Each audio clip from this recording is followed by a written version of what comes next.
Rebel star Prabhas, director నాగేశ్వర్ల crazy movie కల్కి. ఇందులో దీపికా పదుకునే మాత్రమే కాదు, లెజెండరీ యాక్టర్స్ అమితాబ్ బచ్చన్, కమల్ హాసన్ కూడా ఉన్నారు. పైగా 500 కోట్ల బడ్జెట్. పురాణాలకు భవిష్యత్తుకు లింక్ పెట్టి ఈ మూవీని తీశారు. అంతేకాదు, భూమిపై వినాశనం మొదలైనప్పుడు వచ్చేదే కల్కి అవతారం. ఆ కల్కి అంటే ఎవరో కాదు, శ్రీ మహావిష్ణువు. అసలు ఏంటి ఈ కల్కి అవతారం అంటే, శ్రీకృష్ణుడు ఓ శాపం వలన భూమిపైకి వేరువేరు సమయాల్లో రావాల్సి వచ్చింది. ఆ శాపం పెట్టింది ఎవరో కాదు, భృగు మహర్షి. విష్ణువు అంటే లోక రక్షకుడు, బ్రహ్మ సృష్టికర్త. అలాగే శివుడు దేవుడు, కోపం వస్తే విధ్వంసకారుడు. కానీ అన్నింటినీ కాపాడేది మాత్రం విష్ణువు. మంచి చెడును బ్యాలెన్స్ చేసేందుకు వేరువేరు సమయాల్లో విష్ణువు వేరువేరు అవతారాల్లో భూమి మీదకు వచ్చాడు.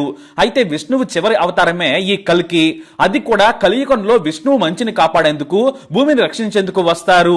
ఈ కలియుగం 4,32,000 ఏళ్ల పాటు సాగుతుంది.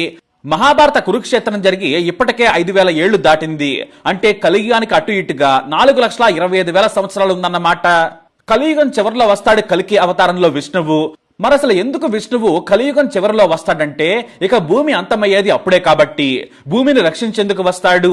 ఈ అవతారాలకు ఓ కథ ఉంది. పూర్వం రాక్షసులు శుక్రాచార్యుడు, భృగు మహర్షి ఆశ్రమాల్లో ఆశ్రయం పొందారు. వారిని ఈ మహా ఋషులు కాపాడుతూ వచ్చారు. ఇది తెలిసి ఇంద్రుడు ఇతర దేవతలను తీసుకొని ఆ ఋషులు లేని సమయంలో దాడి చేస్తారు. అది కూడా సరిగ్గా రాక్షసుల దగ్గర ఆయుధాలు లేని సమయం చూసి దాడి చేస్తారు. కానీ ఆ రాక్షసులు తెలివిగా ఆశ్రమం నుంచి తప్పించుకుంటారు. తమను కాపాడే భృగు మహర్షి, శుక్రాచార్యుడు లేకపోవడంతో అసురులు భయంతో పరుగులు పెడుతూ ఉంటారు. ఇంతలో భృగు మహర్షి భార్య కావ్యామాత వారికి గుర్తొస్తుంది. దీంతో ఈ లోకంలో తమను కాపాడగలిగేది ఆ మాత తప్ప మరొకరు లేరని పరుగులు పెట్టి దేవతల నుంచి ప్రాణాలు కాపాడుకుంటూ ఆశ్రమానికి చేరుకుంటారు. కావ్యామాత అప్పుడే ఆశ్రమంలోనే ఉండడంతో అసురులు అసలు విషయం చెబుతారు. మేము భృగు మహర్షి ఆశ్రమంలోనే ఎన్నాళ్లు ప్రాణాలతో బతికాం. కానీ ఆ ఋషులేని సమయం చూసి ఇంద్రుడు, దేవతలు తమను చంపేందుకు వెంటపడుతున్నారు. మీరే కాపాడాలి. భృగు మహర్షి ఉంటే వారు ఇంతటి ధైర్యం చేసేవారు కాదని ప్రాధాయపడతారు రాక్షసులు. దీంతో నా భర్త కాపాడుతూ వచ్చిన మిమ్మల్ని నేను కాపాడుతాను, అది నా బాధ్యత కూడా అని కావ్యామాత హామీ ఇస్తుంది. అంతేకాదు, తన ఆశ్రమంలో వారికి ఆశ్రయం కల్పిస్తుంది. అప్పుడే ఇంద్రుడు, ఇతర దేవతలు వేగంగా దాడి చేసి రాక్షసులను చంపేందుకు వస్తుంటారు. దీంతో కావ్యామాత తన యోగిక శక్తిని ఉపయోగించి ఇంద్రుడు, దేవతలను కదలకుండా చేస్తోంది. దీంతో వారు ఆశ్రమం వైపు రాలేకపోతారు. అప్పుడే దేవతలంతా విష్ణువుకు మొరపెట్టుకుంటారు. రాక్షసులను చంపాల్సిన బాధ్యత మాది, లేదంటే మాకే ప్రమాదం. కానీ కీడు చేసే వారిని కావ్యామాత కాపాడుతుంది. మీరే ఆ రాక్షసులను చంపేందుకు సాయం చెయ్యాలంటారు. మరోవైపు భృగు మహర్షి తన ఆశ్రమంపై దేవతలు దాడి చేశారనుకుని ఆగ్రహం వ్యక్తం చేస్తూ భార్య దగ్గరకు చేరుకుంటారు. కానీ ఈలోపే శ్రీ మహావిష్ణువు, మిమ్మల్ని కావ్యామాత శక్తి నుంచి కాపాడుతాను, ఆమె యోగిక శక్తి మిమ్మల్ని బంధించలేదు, ఆ బందీ నుంచి విముక్తి చేస్తాను, ఆ తర్వాత మీరు రాక్షసులను చంపుకోండి అని చెబుతారు. అంతేకాదు, తాను ఉన్న చోట నుంచే తన విష్ణు చక్రాన్ని కావ్యామాత మీదకు వదులుతాడు శ్రీ మహావిష్ణువు. రాక్షసులకు ఆశ్రయం ఇవ్వడమే కాకుండా దేవతలను కూడా కట్టిపడేసిన ఆమెను చంపాలనుకుని చక్రాన్ని వదులుతారు శ్రీ మహావిష్ణువు. ఇక సరిగ్గా అప్పుడే భృగు మహర్షి కూడా ఆశ్రమానికి వచ్చేస్తారు. ఆ శ్రీ విష్ణు చక్రం రావడం కూడా చూస్తారు. అది తన భార్యను చంపేందుకే వస్తుందని తెలుసుకొని భృగు మహర్షికి కోపం వచ్చేస్తుంది. కానీ దానిని ఆపే శక్తి ఎవ్వరికీ లేదు.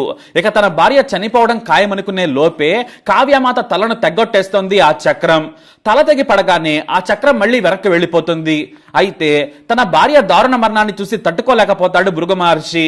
నువ్వు ఏ లోకాలను కాపాడుతున్నావని విర్రవీగుతున్నావో అదే భూలోకం వెళ్లి అష్ట కష్టాలు పడే పరిస్థితి నీకు వస్తుంది. ప్రతి యుగంలో నువ్వు వెళితే కానీ ఆ లోకాలు బతకలేని స్థితికి చేరుకుంటాయి. ఇదే నా శాపమని శపిస్తారు. దీంతో భూలోకంలో ప్రతి యుగంలోనూ రక్షకుడిగా వేరువేరు రూపాల్లో వస్తూనే ఉన్నాడు శ్రీ మహావిష్ణువు. అప్పటికే సత్యయుగం 17,28,000 సాగింది. ఈ యుగంలో మొత్తం మనుషులు నిజం మీద ధర్మబద్ధంగా బతికారు. వీరు 10,000 సంవత్సరాల పాటు బతికారు. ఇక మనిషి ఎత్తు కొండంత, అంటే దాదాపుగా 31 ఫీట్లు ఉండేవారు. ఆ తర్వాత త్రేతాయుగంలో నిజం పావు వంతు తగ్గింది.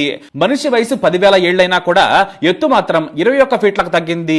త్రేతాయుగం 12,96,000 ఏళ్ల పాటు సాగింది. ఇక ద్వాపర యుగంలో నిజం మరింత దిగజారింది. మనిషి 1000 ఏళ్లకు మించి బతకలేదు. మనిషి ఎత్తు 11 ఫీట్లకు తగ్గింది. ఇది 8,64,000 ఏళ్ల పాటు సాగింది. ఇక కలియుగం 4,32,000 ఏళ్ల పాటు ఉంటుంది. ఈ కలియుగంలో మనిషి బతికే వయస్సు కేవలం 100 ఏళ్లు మాత్రమే.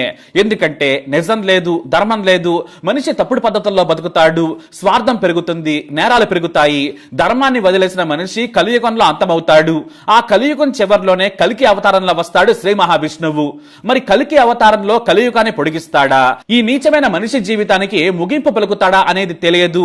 కానీ కల్కి అవతారం మాత్రం నడుస్తోంది. అయితే ప్రఖ్యాత జ్యోతిష్కుడు నాస్ట్రాడామస్ కూడా ఈ కల్కి అవతారం గురించే చెప్పాడని అందరూ నమ్ముతారు.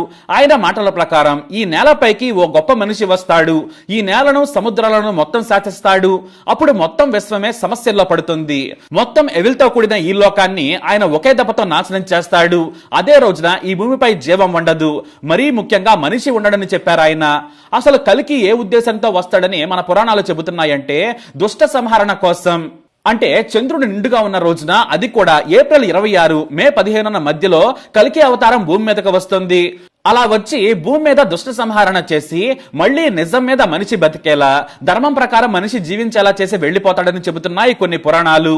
అయితే ఇప్పుడు కల్కి 2898 AD సినిమా విషయానికి వస్తే, ఈ కల్కి అవతారం పుట్టేందుకు సాయం చేసేది అశ్వత్థామ పాత్ర. దీన్ని అమితాబ్ బచ్చన్ అద్భుతంగా పోషించారు. వాస్తవానికి అశ్వత్థాముడికి కృష్ణుడి శాపం ఉంటుంది. ఇక కల్కి సినిమాలో కల్కి దీపికా పదుకునే కడుపులో ఉంటాడు. ఆ బిడ్డను రక్షిస్తూ ఉంటాడు అశ్వత్థామ. అంటే భగవంతుడి లోపలే సమస్త సృష్టి ఉంటుంది. అలాంటి బిడ్డ దీపికా పదుకునే గర్భంలో ఉంటాడు. అంటే కల్కి అన్నమాట. వాస్తవానికి కల్కి పుట్టేది విష్ణుయసుడు సుమతిల కొడుకుగా. వీరు శంబాల అనే గ్రామంలోనే ఉంటారు. కానీ కల్కి సినిమాలో కాస్త కల్పితంగా దీపికా పదుకునే ఎక్కడి నుంచో వస్తుంది. అశ్వత్థామ సాయంతో శంబాలా చేరుకుంటుంది. మహాభారత కథ ఎలా ఉన్నా కల్కి సినిమాని నాగ అశ్విన్ అద్భుతంగా చిత్రీకరించారు. ప్రభాస్ ని చివరికి భైరవ నుంచి కర్ణుడిగా మార్చేశారు. ఇది ఫిక్షన్ అయినప్పటికీ కూడా చాలా అద్భుతంగా తీర్చిదిద్దారు నాగ అశ్విన్. ఇక అసలు కథ సెకండ్ పార్ట్ లోనే కలి వర్సెస్ కల్కి. మరి కల్కి సినిమాపై మీ అభిప్రాయం ఏంటి? కమెంట్ ద్వారా తెలియజేయండి. ఈ వీడియో అప్డేట్స్ కోసం మై ఛానల్ ఫాలో అవ్వండి. అలాగే ఈ వీడియోని లైక్ చేయండి, షేర్ చేయండి, మా ఛానల్ని సబ్స్క్రైబ్ చేసుకోండి.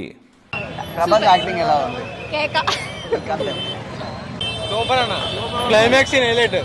కర్ణుడి సీన్ అయితే ఇంకా సూపర్ హైలైట్. ఇంకా ఫస్ట్ హాఫ్ అంత ఏం లేదు కానీ సెకండ్ హాఫ్ కొత్త ర్యాంప్ సినిమా దొలింగించాడు అన్న, మామూలు లేదు. ప్రభాస్ అయితే కర్ణుడు సూపర్. ఇంకా కల్కిడి కోసం జిందాబాద్ ఎవరు సార్.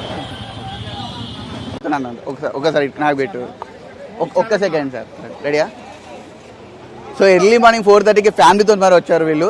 సార్ ఎలా అనిపించింది సార్? మూవీ చాలా బాగుంది. వర్తబుల్ అనిపించిందా? వర్తబుల్, టేకింగ్ చాలా బాగుంది, బ్యాక్గ్రౌండ్ చాలా బాగుంది. లాస్ట్ హాఫ్ అన్ అవర్ హైలైటా? లాస్ట్ హాఫ్ అన్ అవర్ పక్క ఈసారి ప్రభాస్ కి బిగ్గెస్ట్ ఇష్ట అవుతుంది ఇది. ప్రభాస్ క్యారెక్టర్ చెప్పకూడదు, ఫస్ట్ నుంచి ఏం తెలీదు, లాస్ట్ లో చూపిస్తాడు ప్రభాస్ క్యారెక్టర్ అంటే ఏంటనేది.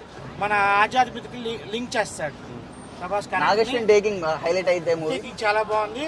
సెకండ్ పార్ట్ కోసం అంటే ఇప్పుడే మెయిన్ స్టార్ట్ అయింది, చూడొచ్చు, వెయిట్ చేసి చూడొచ్చు. మేడం మీకు ఎలా అనిపించింది? చాలా బాగుందండి. అంటే ఫ్యామిలీ ఆడియన్స్ కి కనెక్ట్ అవుద్దా? అంటే లేడీస్ గా ఇప్పుడు మీరు చూసారు కదా, ప్రభాస్ ని ఇలా చూసేసరికి అబ్బాయి స్టోరీ బాగుందని మీకు అనిపించిందా? అంటే అందరూ వస్తారు అనిపించిందా?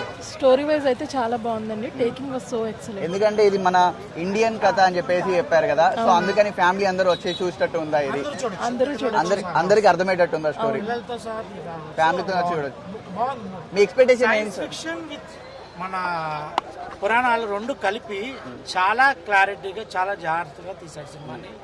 లాస్ట్ హాఫ్ అన్ అవర్ సినిమాకి మెయిన్ హైలైట్. అక్కడ క్లియర్ గా కనబడుతుంది. అప్పటి వరకు అంతా కొంచెం సస్పెన్స్ అలా ఉంటుంది. లాస్ట్ హాఫ్ అన్ అవర్ తెలుస్తుంది. Thank you sir. Thank you.